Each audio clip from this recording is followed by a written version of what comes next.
Fred Savard avec vous pour ce 14e épisode de la balado qui sera les premiers épisodes de 2024. Je dis les parce que c'est le grand week-end de la Gaspésie à la balado parce que ces épisodes-là, ils ont été enregistrés il y a quelque temps à l'invitation de Tourisme Gaspésie pour l'épisode d'aujourd'hui.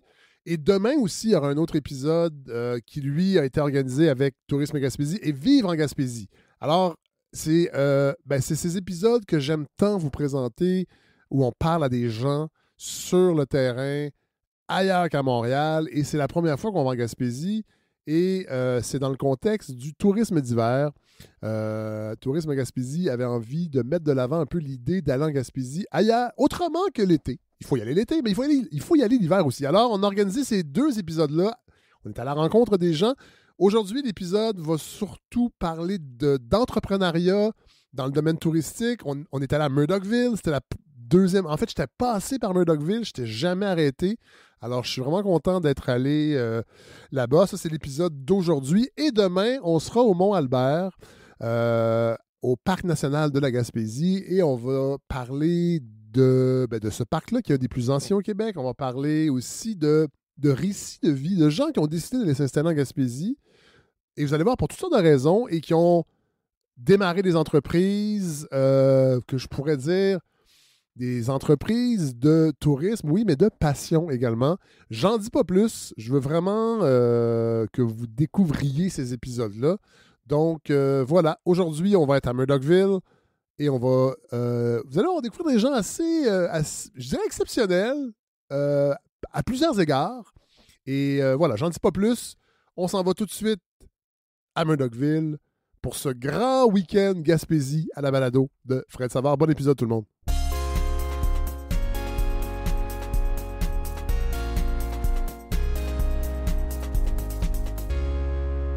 Alors voilà, c'est lancé, c'est le grand week-end de la Gaspésie à la balado de Fred Savard parce que c'est la première fois que la balado vient en Gaspésie. Et là, je suis très, très, très heureux. Il y a plein de gens autour de la table, on va les présenter un après l'autre, mais on va commencer par les gens qui m'ont invité. Je m'adresse tout de suite à Stéphanie Thibault. Bonjour Stéphanie. Salut Stéphanie, Fred. parce que c'est Tourisme Gaspésie. Ah oui. Là, ça se peut qu'on entende beaucoup de bruit parce qu'on est dans un endroit public. On est dans le quartier général du Chic-Chac. Oui, bienvenue. Guillaume Molaison, on peut dire ça? C'est effectivement notre quartier général depuis 2 ans. On travaille sur le projet. Ouais. Maintenant, on est capable de recevoir là, dans un très bel environnement. À Murdochville? À Murdochville. Faut dire, on est à Murdochville. Là, on est un peu laid back. Ça va être un épisode un peu laid back parce qu'on est on est au début de l'hiver. L'hiver ici, c'est quelque chose, Guillaume.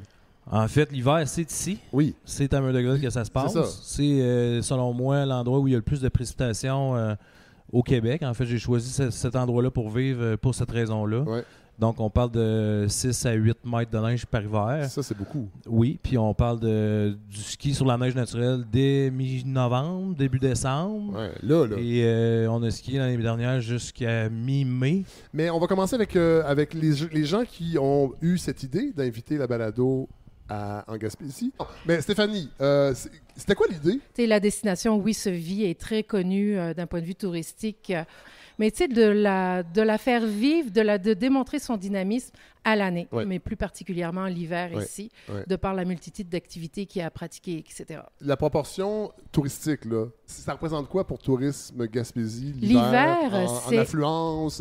Oui, tout à fait. Bien, c'est environ 150 000 visiteurs annuellement. Ouais. Juste l'hiver? Juste l'hiver. Ouais. Une année complète, on est à peu près à 900 000 visiteurs. Fait okay. qu'on va chercher à peu près 20 à peu okay. près Et on de aimerait visiteurs. que ça monte à combien? Bien, écoutez, si on était capable de monter ça à 25 30 éventuellement, oui. dépendamment oui. des infrastructures puis de l'ensemble des activités, je vous avouerai que pour les entreprises existantes, ça serait vraiment un gros plus. Ouais. Et l'offre, parce qu'évidemment, quand on pense à Gaspésie, on pense beaucoup à la mer. On pense beaucoup à l'aspect maritime. Oui. Est-ce que on pense à ça pour le tourisme hivernal? Bien, c'est moins existant, évidemment. C'est sûr que ça fait partie. Ben là. Pardon? La mer est là. Ben oui, la mer est là, mais elle est moins de fun l'hiver. elle est moins, on pratique moins d'activités Oui. sur la mer, Oui. évidemment, en hiver. Ouais, On est plus côté motoneige, Ouais. avec nos 3000 km de sentiers motoneige. Ouais. Il y a tout le volet hors-piste qui est travaillé depuis plusieurs années Le avec ski. le ski hors-piste, oui. Mais il y a aussi tout le côté multi-activité, Ouais. fait qu'on est dans la randonnée, le ski de fond, la raquette, Ouais. le volet, tu sais, chalet. Tu sais, on a des montagnes, Oui. on a plusieurs types d'hébergements. Fait que c'est vraiment le fun. C'est ça qu'on veut mettre de l'avant. Ouais. Tu sais, le plaisir d'hiver, mais aussi, on a des stations de ski.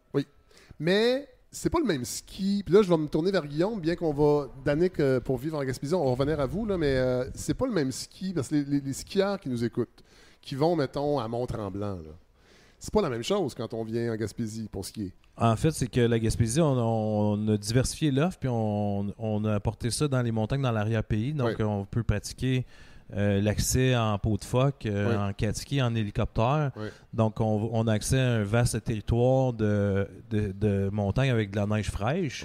Ouais. Donc, une expérience plus exclusive, si on veut, au niveau de la montagne.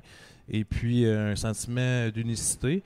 Ensuite Ça de veut dire quoi, ça, un sentiment d'unicité? Ben, d'être comme unique, tu sais, au monde, d'avoir accès à une montagne pour soi seul, tu sais, c'est quand même... C'est ça la différence avec Tremblant.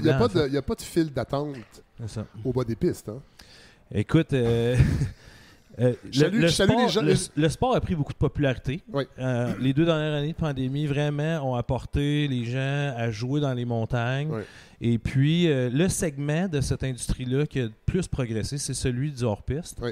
Donc, pour nous, là, c'est vraiment, je pense, ce qui définit le ski en Gaspésie. Danick, au corner, donc, vivre en Gaspésie. Parce que l'idée de ce grand week-end gaspésien de la balado, c'est de dire aux gens de venir visiter la Gaspésie en hiver pour le tourisme, mais venir y vivre aussi. Absolument.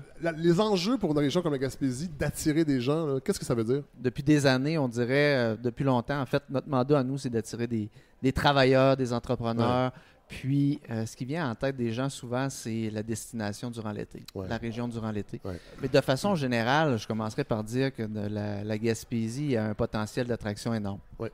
C'était là avant la pandémie, ce l'est encore davantage. C'est un catalyseur. Ouais.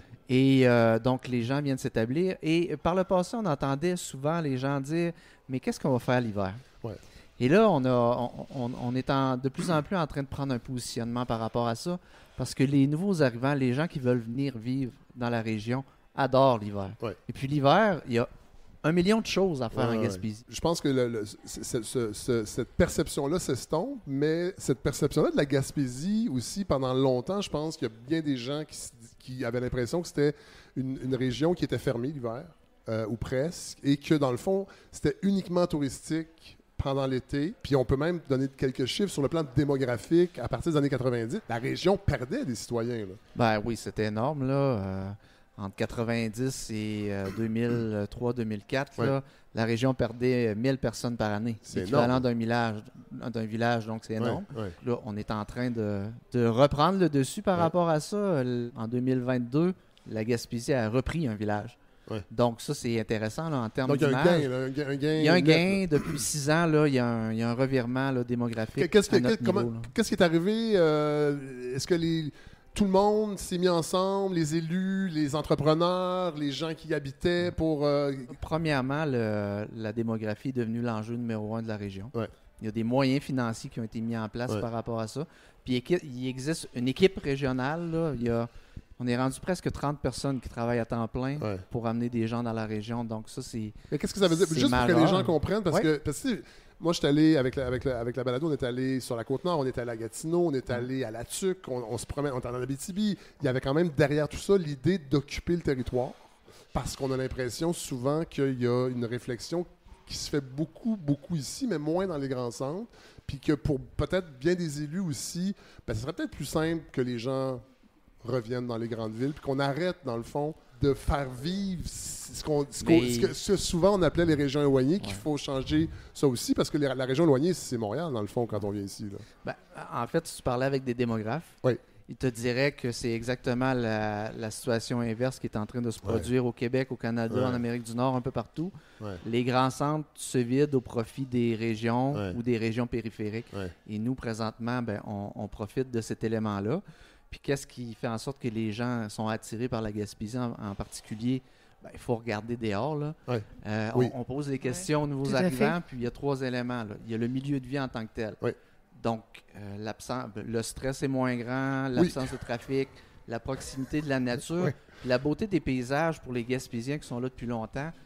Peut-être que des fois, c'est de l'acquis. Oui. Mais les nouveaux arrivants, Non, quand ils arrivent ici... Là, cela dit, il y avait beaucoup de brume. Ils reçoivent quand je suis arrivé, ça, j'aimerais qu'éventuellement, on règle ce problème-là. Il y avait beaucoup de brouillard. Tu vas être ébloui.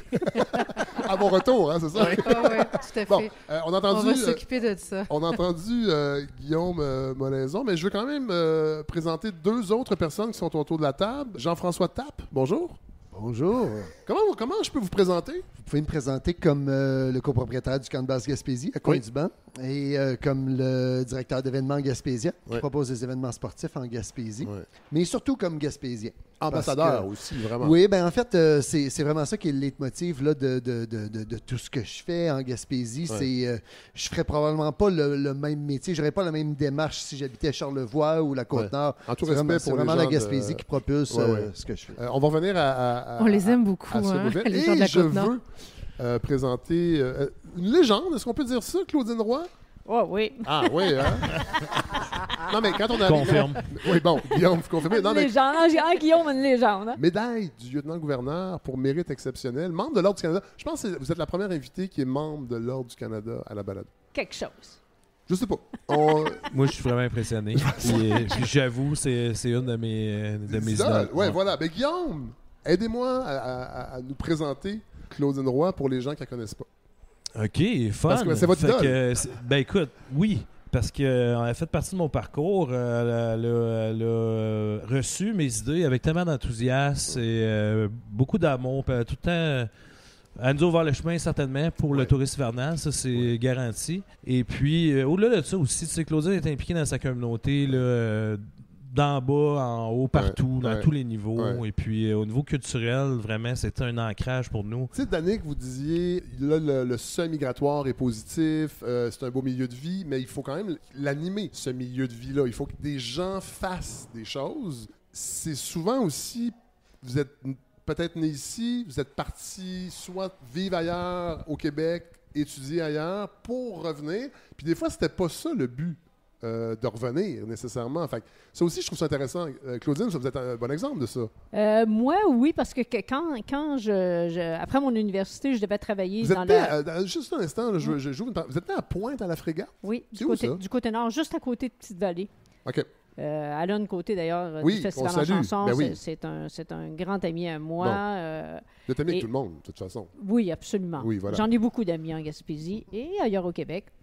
Et puis, c'est ça, moi, je suis partie pour l'université. J'avais un emploi à l'école de Hull. À Hull, oui. Lorsque j'ai terminé mon université. Et pour enseigner? Pour enseigner, oui. J'ai fait un bac en activité physique avec une spécialisation plein air à l'époque, quand même. Hein? Ouais. Il y a plusieurs années. Fait que vous avez étudié le plein air. J'ai étudié le plein air, en plein ça. Il y a 50 ans passés, là, c'est quelque chose quand même. J'ai pas dit l'année de naissance en passant. Non, c'est ça. En tout respect. On va voir. Je peux dire que je m'en vais sur le 7-0. Un moment donné. À un moment donné. Mais là, donc, vous êtes à Hull? Vous travaillez à Hull? J'ai pas travaillé à Hull. On m'avait offert un emploi, j'avais dit oui, et je suis revenue passer des vacances chez mes parents. J'ai pris mon vélo, je suis descendue au Cap-Bonami à Forillon, et un matin, je me suis levée, puis je me suis dit, la Gaspésie m'a trop manqué, je reste ici. Alors, je suis revenue chez mes parents, puis j'ai dit à ma mère, écoute, je retourne pas à travailler à Hull. Fait que là, on est au milieu des années 70? Oui, mi-70. Ouais, OK. Et puis, j'avais pas d'emploi. Alors, je suis allée au cégep de la Gaspésie et des îles. On m'a offert les fins de semaine de plein air. J'ai enseigné dans le cadre des week-ends du cégep. Et comme j'avais beaucoup de dettes d'études, il fallait les payer. Il y avait une brasserie à Gaspé. Je suis allée les voir. J'ai dit, j'ai pas d'expérience en service de table. Je connais rien dans les assiettes, mais je suis très bonne dans la raquette. Ça fait qu'ils m'ont engagée. Ça fait que c'est comme ça. Puis fil en aiguille, en janvier, j'ai commencé à enseigner à Grande-Vallée en activité physique. Ouais. Et j'ai pris aussi la direction des loisirs parce qu'à une job à 35 heures semaine, c'est à plate. Ben oui, je comprends. Alors, j'en ai cumulé 2 et j'ai fait plein d'affaires. C'était comment la Gaspésie dans ce temps-là? Mi-70? Dans les années 70, écoute, c'était assez tranquille. Il fallait être assez dynamique pour amener de la vie dans un village. Moi, les enfants à l'école, j'ai fait acheter des skis de fond, on a commencé à skier, à faire de la raquette. Je les emmenais nager au lac de la Ferme. C'est fou ce qu'il fallait faire à l'époque pour bouger. Là. Mais il y avait de la vie. Oui, hein? oui. Il y avait quand même de la vie. Il fallait juste là, allumer. Là, Oui. il y avait des petites braises. Oui, il fallait nourrir. Dessus. Il fallait nourrir Voilà. tout ça. Et puis, à partir de là, moi, un coup que j'ai été dans mon milieu, tu comprends bien que ça s'est mis à bouger. Oui. Ça fait que l'hiver, j'organisais déjà à l'époque des traversées de ski de fond entre la Marthe et le Cap-des-Rosiers. Ton père a fait ça, Guillaume. Ouais. Il a fait ça avec Henri-Paul. Il y avait Là, pour 35 personnes qui venaient. Pour les dizaines de milliers de personnes qui nous écoutent Oui. et qui n'ont aucune idée, ça représente quoi, la Marthe et l'autre endroit dont déjà j'ai oublié le nom? Et Cap-des-Rosiers. Oui. Mais non, mais je sais pas. Je suis pas gaspésien, là. Et Cap-des-Rosiers, ben, c'est dans le parc Forillon. OK, bon. Donc, c'est une bonne ride. Ben oui, c'est une bonne ride. On faisait ça le temps des fêtes. On arrêtait au Festival en chanson, chez Allen, chez Denise qui nous recevait. Ouais. Écoute, Fred, il n'y avait pas d'hôtel à l'époque. Là. Bon, en c'est plein ça, hiver, c'est ça, je veux là, savoir, là. il n'y avait rien d'ouvert. Là. Il n'y avait Ouais. rien. On arrivait avec nos sacs de couchage, on couchait à terre, on couchait partout. Ouais. On Ouais. s'organisait. Là. Ouais. C'était fou. Là. C'était des journées de quoi? 30, 40, 50 On kilomètres? faisait 40-50 km. À l'époque, on était jeunes, on était en forme. On Fait que avait... la Marthe, Bien farté. Frégate, c'est quasiment 200 C'est km. 200 jusqu'à Cap-des-Rosiers. On faisait sûrement un bon 500 km. Là.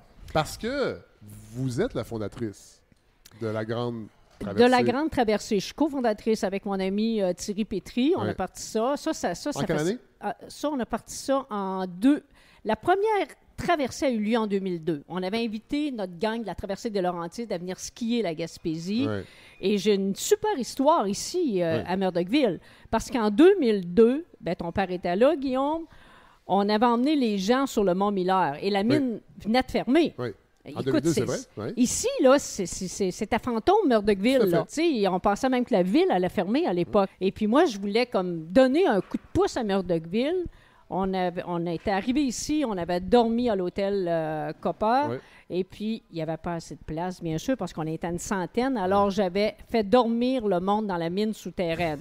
Et Guillaume, mon idée que tu n'as pas mis en marche, pas pour tout le monde, c'était ça, de hein? faire un hôtel souterrain avec la Ben oui, avec la mine fermée. Et puis, on avait fait rentrer mon amie Carmen, qui est une chanteuse classique, Ouais. piano. Elle avait chanté et on avait fait un hommage aux mineurs de Murdochville, aux Wow. vieux mineurs. Ouais. Écoute, c'est une affaire de fou, Oui, là. oui. Tu comprends? Tout Oui. le monde qui m'a raconté qui avait participé à ça, là, il m'en parlait avec des frissons. Puis, Oui, au propre puis comme au figuré. faut comprendre l'ambiance sonore d'une mine. Là. Claudine Roy, la Grande Traversée, c'était un truc...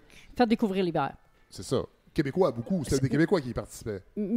La mission, là, c'était de faire aimer l'hiver Ouais. et de faire découvrir et de dire au monde, l'hiver, là, sortez de votre maison, mon Ouais, Dieu, ouais, venez vivre. ouais, ouais. Et la Gaspésie est le milieu idéal pour faire aimer l'hiver parce que la température est confortable. Ouais. Montréal, C'est là, humide. ils pensent qu'il fait froid ici. C'est fini, Montréal.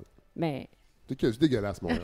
J'ai cœuré de Montréal. Montréal, là, c'est froid l'hiver, c'est humide, ça te transperce. Ah, je sais. Mais là, la Grande Traversée, Oui, ça fait c'est 20 ans. combien de kilomètres? La Grande Traversée, écoute, c'est sûr qu'au début, on skiait à des 80 km par jour. Oui. Mais en vieillissant, on a ramolli un Ouais. peu. Alors, c'est des journées autour de 35-40 Mais km. quand même. Et les parcours des Grandes Traversées sont uniques. Oui. OK? Ça veut dire qu'on a une équipe de repérage qui vont sur le terrain. Est-ce que ça change à chaque année? À chaque année. La dernière édition, l'an dernier. Oui, elle a eu lieu en mars Oui. 2023. Et là, il y a des gens de partout. Est-ce qu'on peut dire partout dans le monde? International, oui. Maintenant, la Grande Traversée, c'est un événement qui est international. Ça vient de partout à travers Ouais. le monde. Ça prend quoi, une semaine? C'est une semaine. C'est une semaine d'activité. Écoute, une année... Mais attendez, là, je fais encore Oui. mon nono. Là. Oui. Est-ce que c'est pour les skieurs qui ont énormément d'expérience? Est-ce que les débutants peuvent faire la Grande Traversée? Avec les années, on a vraiment démocratisé Ouais. notre événement. On invite le monde à venir vivre une expérience. Oui. Vraiment, là. Oui. Et il y a des accompagnateurs qui viennent à chaque année. Mettons que la femme à ski, puis Ouais. le monsieur il veut rester à l'hôtel avec son petit. Et sa surcharge pondérale, par exemple. Ou son mal de dos, hein, c'est mettons. selon. C'est selon. Alors, mais moi, je peux faire du ski avec mon dos. C'est pas un problème. Tout est possible, Fred, dans le cadre des grandes traversées. Ouais. Et l'événement, aujourd'hui, on peut dire que c'est un événement qui est international. Ouais. Mais il y a des enjeux. Puis là, je vais me tourner aussi, parce que tantôt, on parlait des infrastructures. Des gros enjeux. Bon, et Guillaume aussi, le transport. Écoute, c'est essentiel pour nous autres si on veut avoir un plan ambitieux ici en Gaspésie, de trouver des solutions pour adresser tous les beaux défis qu'on a.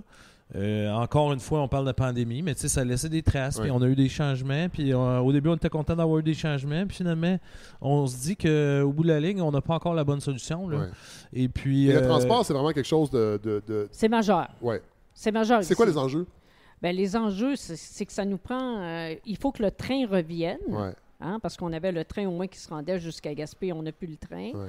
Le problème que nous avons, c'est qu'on laisse aller nos infrastructures. Tu sais, on élit nos gouvernements ou nos municipalités pour 4 ans et les infrastructures, on dirait que ça ne fait pas partie d'un legs pour les citoyens. Je parlais de l'occupation du territoire. Les avions, l'occupation du territoire, tantôt, cette réflexion-là, ça en fait partie d'avoir une offre de transport autre que juste venir en char.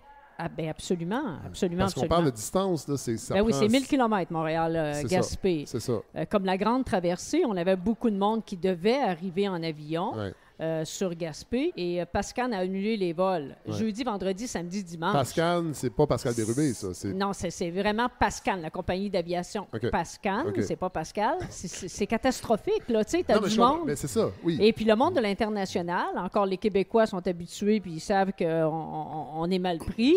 Mais le monde qui arrive de l'Angleterre ou de la France, puis que tu lui dis, mais là, il n'y a plus d'avion, il faut que tu loues une voiture et que tu t'en viennes à Gaspé. Non. Écoute, en fait, tu le fais une fois, puis tu ne reviens plus. Après. C'est pas évident. Surtout en hiver, là, tu vas chercher le monde de l'extérieur, tu leur dis de venir en Gaspésie, mais ils ne sont pas habitués à conduire dans des conditions hivernales. Mais ça aussi, une autre problématique. À Tourisme Gaspésie, comment vous faites pour, je dirais, régler ça? Je pense pas que c'est simple comme question, mais c'est quoi les pistes de solution? Est-ce que c'est un manque de sensibilité des élus à Québec? Clair.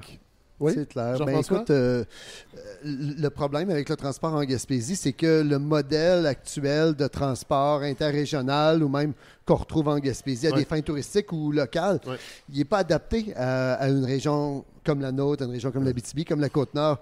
Il faut innover. On a innové déjà. On a eu un transporteur interrégional qui était fantastique, qui était un taxi, qui offrait un service très, très personnalisé. Mais à chaque fois qu'on innove, la réglementation en place vient invalider ces innovations-là. Alors, ce taxi-là, malheureusement, qui faisait l'affaire de tout le monde dans la région, puis même des gens d'extérieur qui venaient. Mais c'était que c'est un aller direct pour Montréal. Tu partais à 5 heures, tu arrivais à 3 heures l'après-midi. Donc là, c'était efficace. Maintenant, l'autobus ne l'est pas.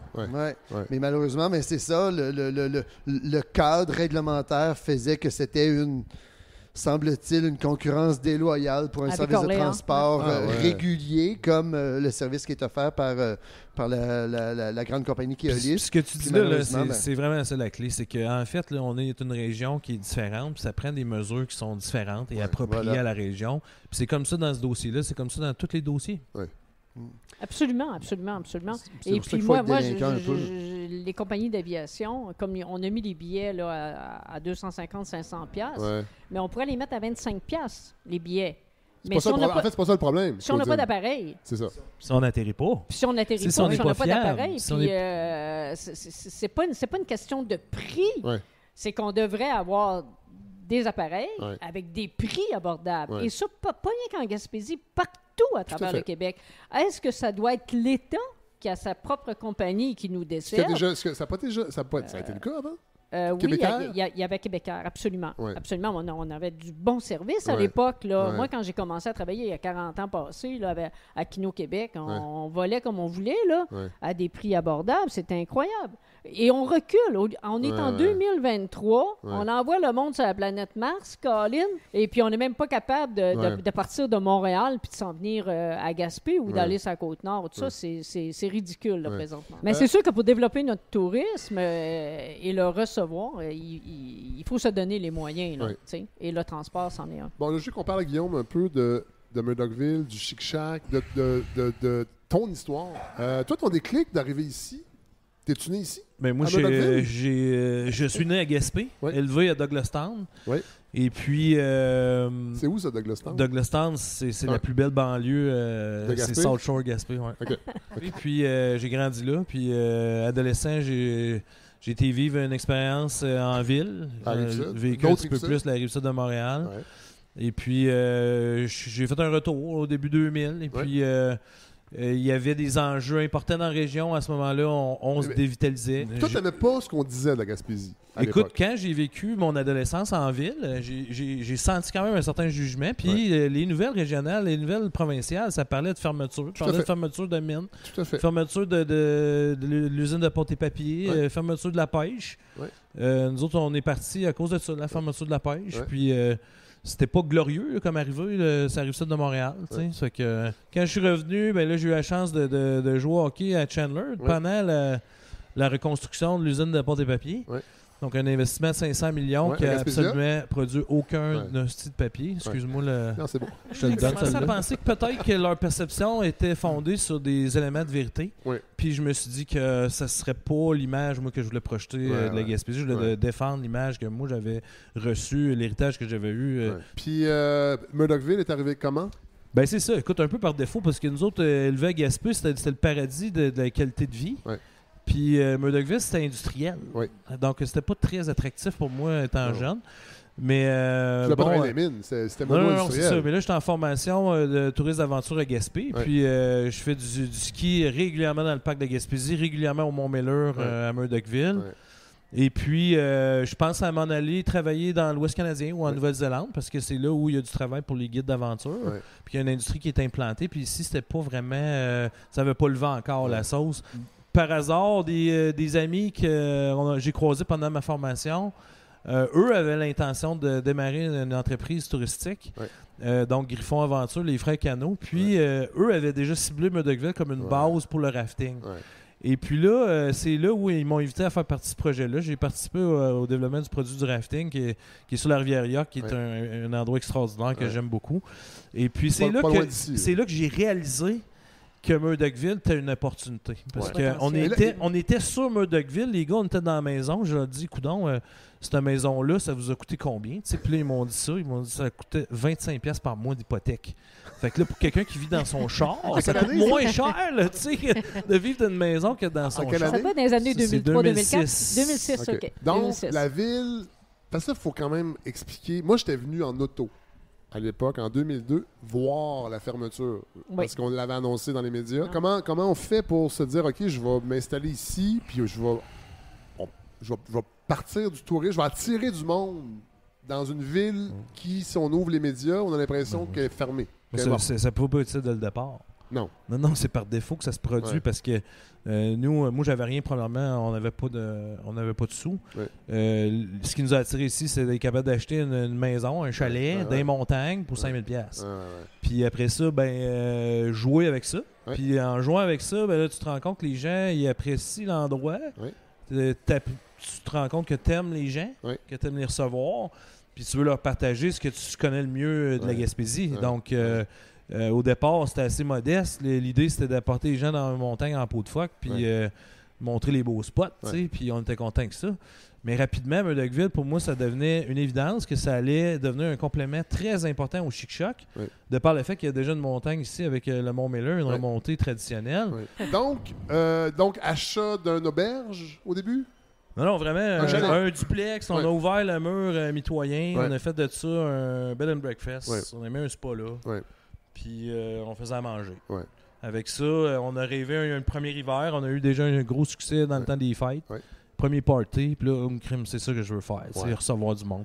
Première année, on a revendu du duplex. On a racheté un quadruplex. Sinon, Dion, c'était avec ma conjointe Héloïse. Qui est toujours ta conjointe? Absolument. Puis qui était encore aussi partenaire dans l'aventure. Extraordinaire. Dans l'aventure d'affaires, dans l'aventure familiale, on a 4 enfants ensemble. C'est assez complet comme aventure, je te dirais. La totale. C'est extraordinaire. C'est vraiment extraordinaire, Guillaume, ce que tu fais. Ici, on est au quartier général du Chic-Chac. ça prend forme comment, là? Parce que là, tu me parles d'une maison que vous avez ouvert La le grande mur. histoire, c'est un duplex, un quadruplex l'année d'après. On rajoute un presbytère. On fait des alliances avec les gens dans le village parce qu'il y avait beaucoup de maisons disponibles qui n'étaient pas utilisées la majorité du temps. Ouais. Donc, c'était assez facile de trouver des chambres à louer. Ouais. Puis, c'était d'utiliser ce qui était disponible. Tu sais, puis, c'était pas d'arriver en envahisseur, mais en partenaire. Ouais. Et puis, ensuite, l'idée première pour créer le lien entre les Chic-Chocs et Murdochville, c'était de créer une zone de ski hors-piste aménagée avec des caractéristiques complémentaires au Chic-Choc, donc plus facile d'accès. Ouais. Parce que là, on n'est pas directement des Chic-Chocs ici. Là. On est en fait au bout de la chaîne des Chic-Chocs, qui est un déploiement qui sont les monts Notre-Dame. Ouais. Donc, Murdochville venait prendre sa place au cœur de la Gaspésie pour desservir l'hiver à ce moment-là. Ouais.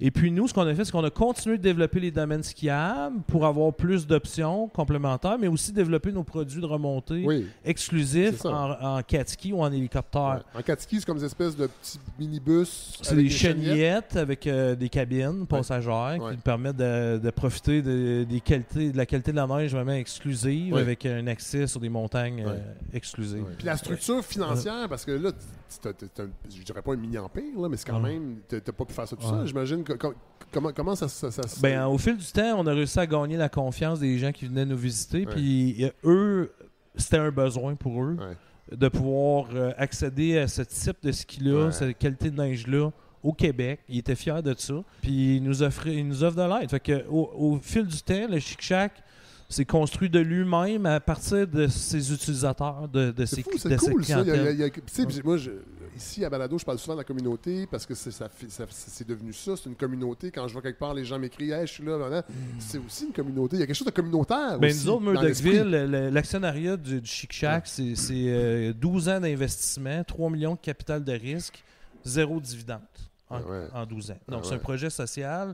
C'est un projet dans lequel on a investi encore pour plusieurs années. Puis, le projet, c'est de redonner une fierté à notre municipalité, de mettre de l'avant vraiment toute l'industrie récréo, le potentiel de la Gaspésie. Danick, vivre en Gaspésie, un exemple comme ça, j'imagine que c'est ça qu'on veut créer. En fait, c'est ça qu'on veut favoriser. Que des gens ont des idées, puis leur donner les moyens de les réaliser. Oui.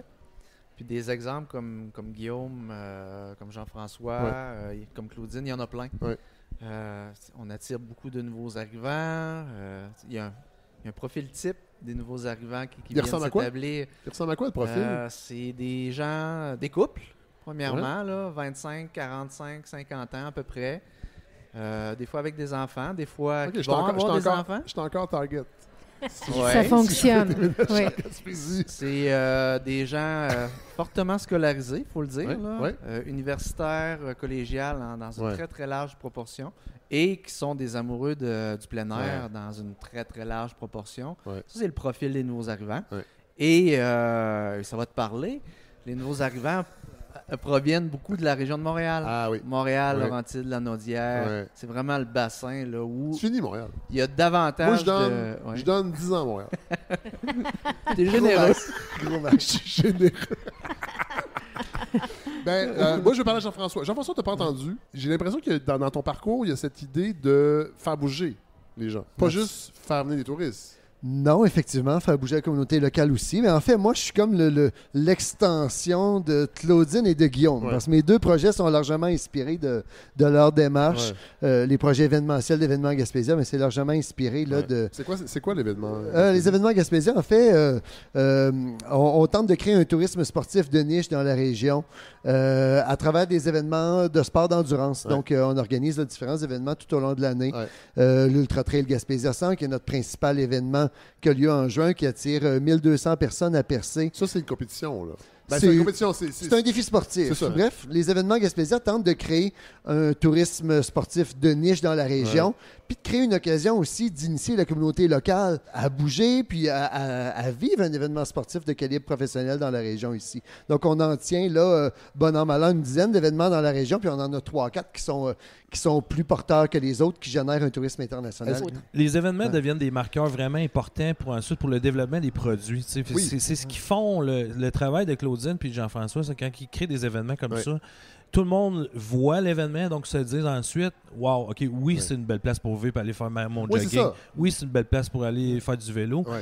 Puis oui, c'est une belle place pour développer des produits de récréo.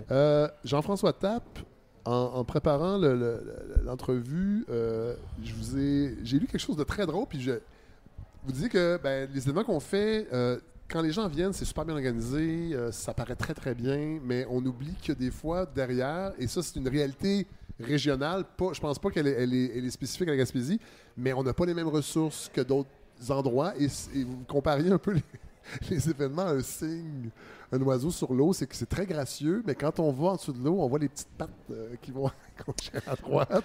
Oui, bien Claudine tout à l'heure disait à l'impossible, je suis tenu. Ouais. Moi, je suis un disciple du broche à foin de luxe.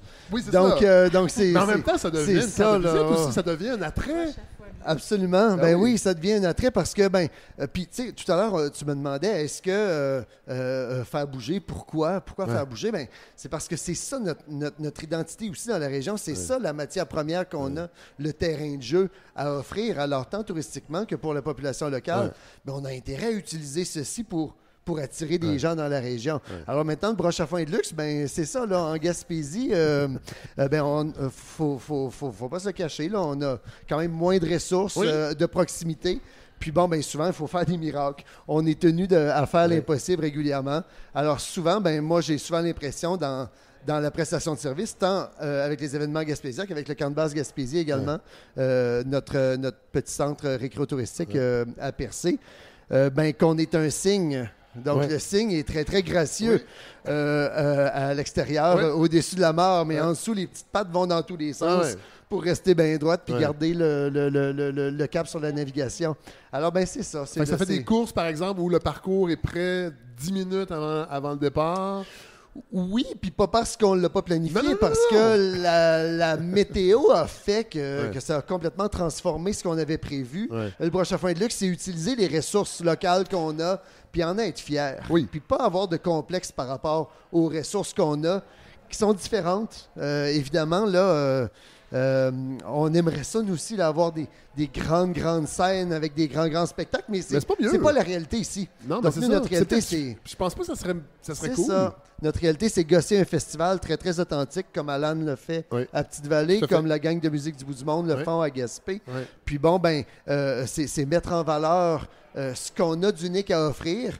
Puis, même si des fois, c'est pas toujours brossé propre, comme le Festival de jazz de Montréal, c'est très, très authentique. Des fois, quand c'est trop propre, c'est plate un peu un festival qui est trop bien rodé puis que ça marche trop bien. Je pense que moi, c'est l'authenticité, c'est ce que je retiens. Puis c'est ce que je retenais aussi de la grande traversée de la Gaspésie. Écoute, en arrivant à Val d'Espoir, sur les champs, les messieurs avec les B12 puis les vieilles machines à neige, puis ça jouait de l'accordéon, puis ça te donne...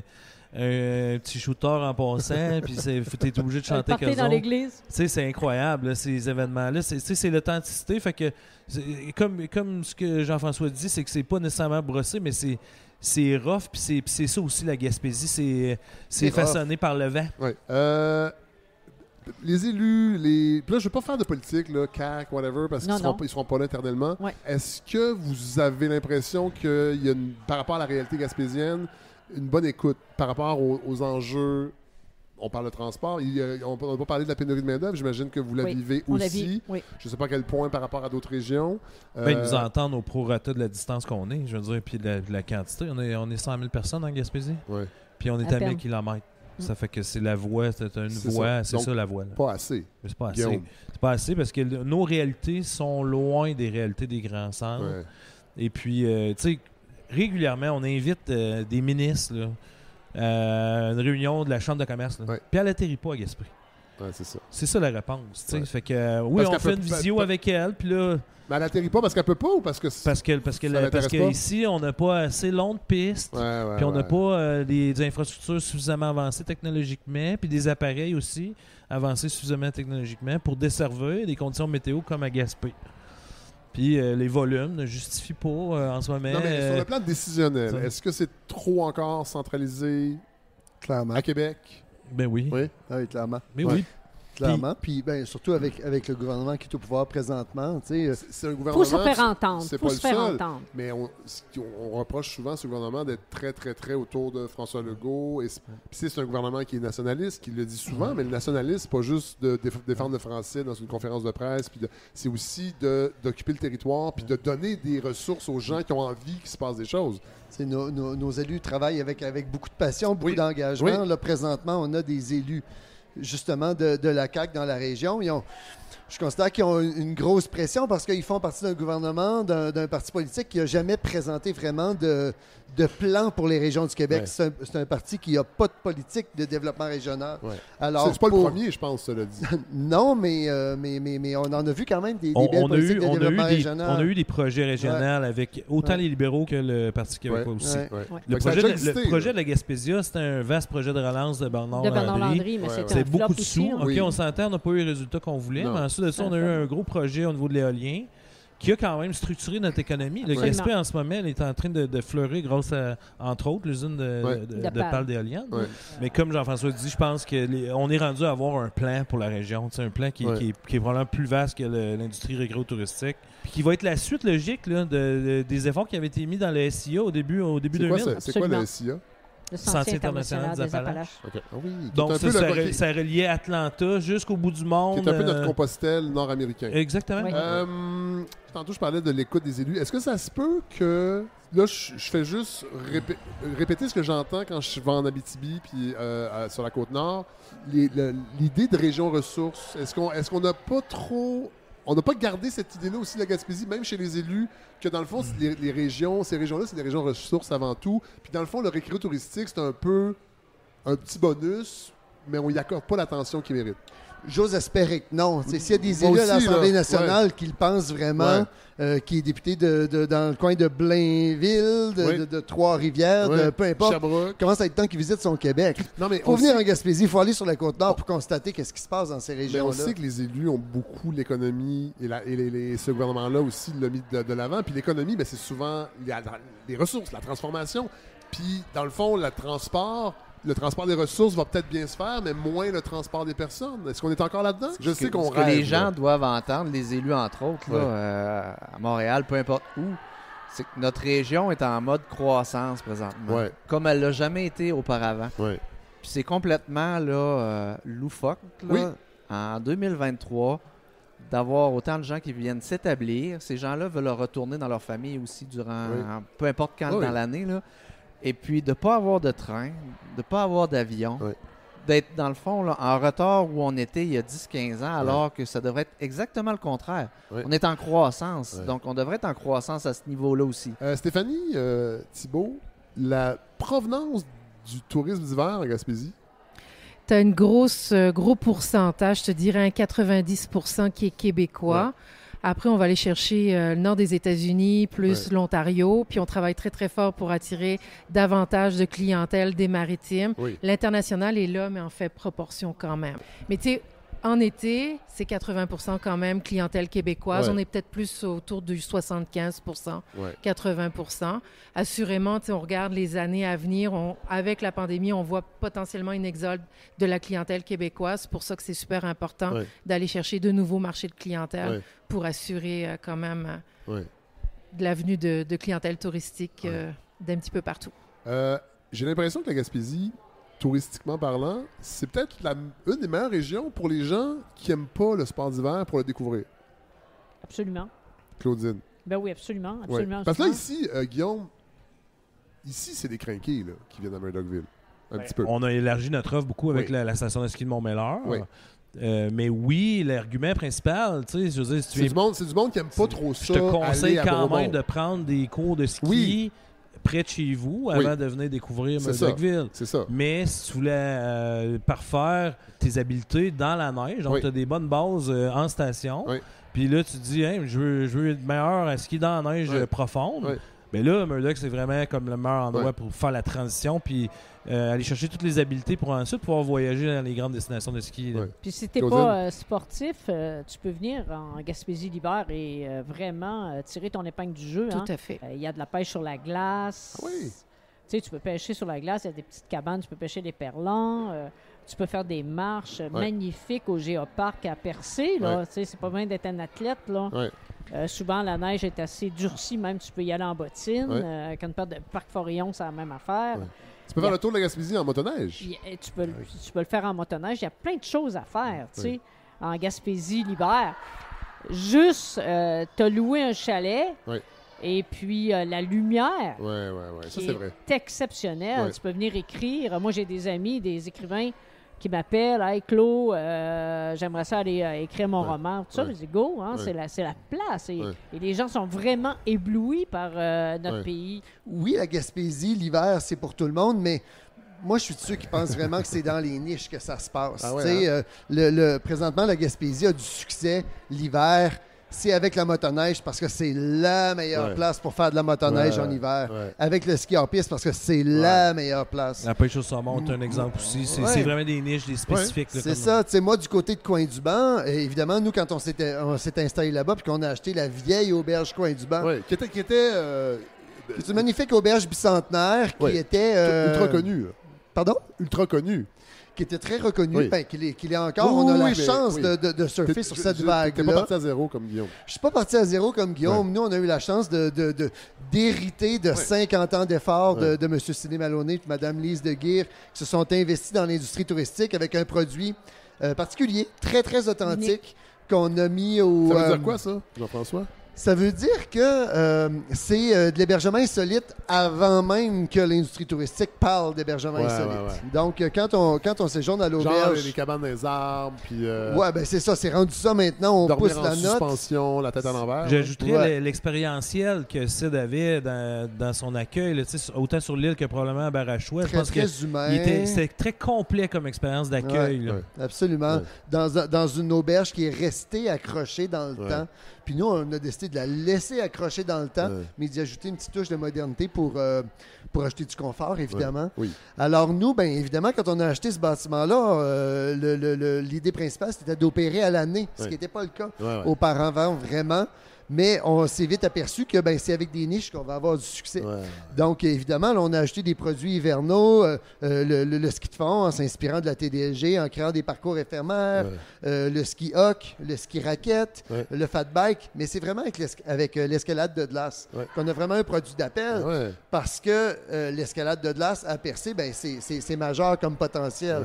Alors, nous, les gens traversent le pays pour Attends, Jean-François, tu dis que c'est majeur comme potentiel, donc... La Gaspésie, l'escalade de glace, parce que c'est de la roche sédimentaire, c'est très propice à créer des très belles cascades de... Fait que c'est encore à faire, là. À développer. Le potentiel est encore là. Oui, mais c'est une niche dans la niche, là. On s'entend que des gens qui font de l'escalade de glace, il n'y en a pas tant que ça. Non. Mais nous, on s'est rendu compte que notre petit établissement, c'était une façon... c'était un produit porteur pour séduire à travers le pays. Puis d'ailleurs, les voyageurs qui nous visitent, outre les motoneigistes, c'est des gens qui font de l'escalade de glace, qui nous viennent de la Colombie-Britannique, de l'Ontario, d'un peu partout, qui ont entendu parler des voies extrêmement difficiles, des voies d'escalade mixte extrêmement difficiles du secteur de Percé, le pic de l'Aurore.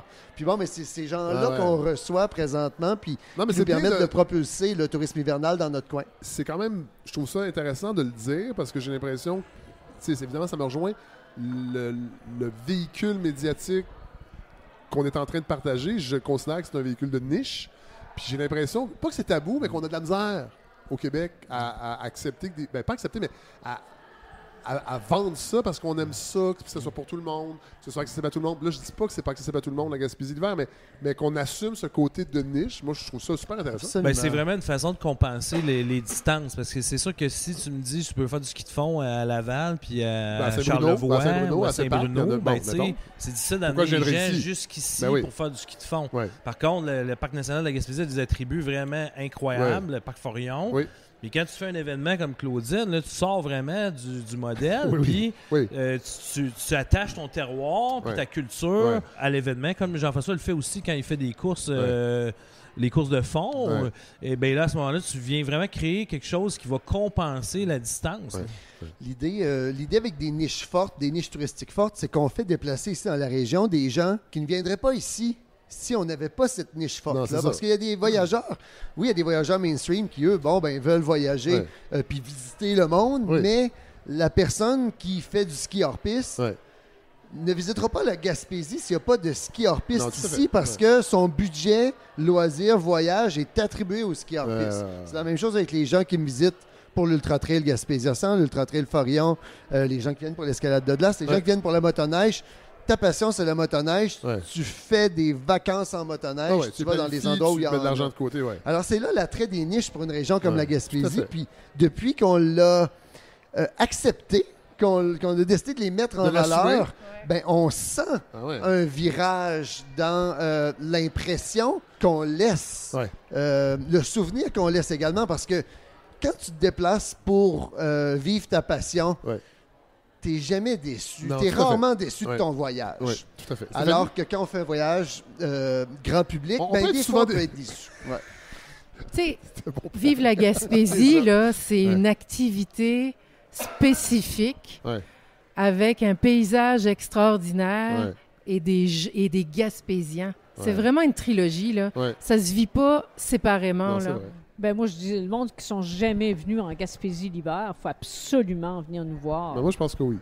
C'est la meilleure thérapie qu'il n'y a pas. Jean-François, tu as l'air de... Les visiteurs là, ont avantage aussi à diversifier leur moment où ils nous visitent l'été. Parce que l'été, ça ne dure pas 2 semaines, ça. C'est vrai. C'est pas juste les vacances de la construction, l'été. C'est vrai. Ça commence le 1er juin. Puis nous, ben, on a des superbes journées jusqu'au mois d'octobre. Oui, le tour de la Gaspésie, c'est le fun, tu sais. Mais faire le tour de la Gaspésie, en profiter pleinement, ben ça prend une couple de jours, assurément, pour en profiter. C'est quand même long. Puis, tu sais, le défi, puis c'est de démontrer que tu peux vivre la Gaspésie en 3-4 jours, en te déposant en endroit et en le découvrant en profondeur. C'est ça qu'on veut faire avec nos gens sur le territoire. Je suis complètement d'accord. La clé, c'est ça. T'sais, si on s'en tient à 2-3 jours sur les 3 plus gros hotspots de la Gaspésie, tu vas dire, c'est un petit peu ordinaire. En réalité, il y a des endroits à l'intérieur des terres, puis encore là, comme le lac York, qui sont encore méconnus, qui te permettent de te poser dans un environnement très relax. Puis ensuite, d'aller choisir tes pôles que tu veux visiter, faire des allers-retours sur les parcs nationaux, par exemple, parce que c'est les parcs nationaux qu'on a en Gaspésie, c'est pas les plus beaux qu'il y a au pays. Je veux dire, c'est sa terre. C'est magnifique. Merci, tout le monde. Merci. Évidemment, on va mettre plein de références sur la page Facebook, entre autres, de la balado. Il y a l'infolette aussi, fait qu'on pourra mettre tout ce qu'il faut pour les entreprises puissent commencer à penser à l'hiver et à venir en Gaspésie. Merci tout le monde. Merci Fred. Merci beaucoup.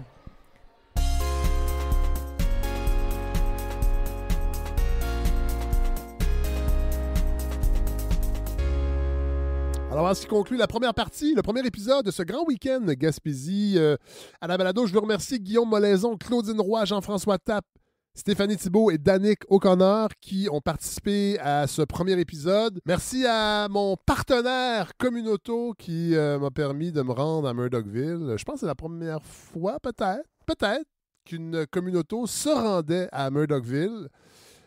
J'imagine que non, mais en tout cas, il n'y en avait pas quand j'étais là. Mais merci vraiment de me permettre de me promener partout au Québec grâce à Communauto. Là, on va revenir vers la côte, mais aussi on va monter en altitude et on va aller rencontrer des gens au gîte du Mont-Albert dans le Parc national de la Gaspésie. Ce sera le 2e épisode de ce grand week-end Gaspésie à la balado. À très, très, très, très, très, très, très bientôt.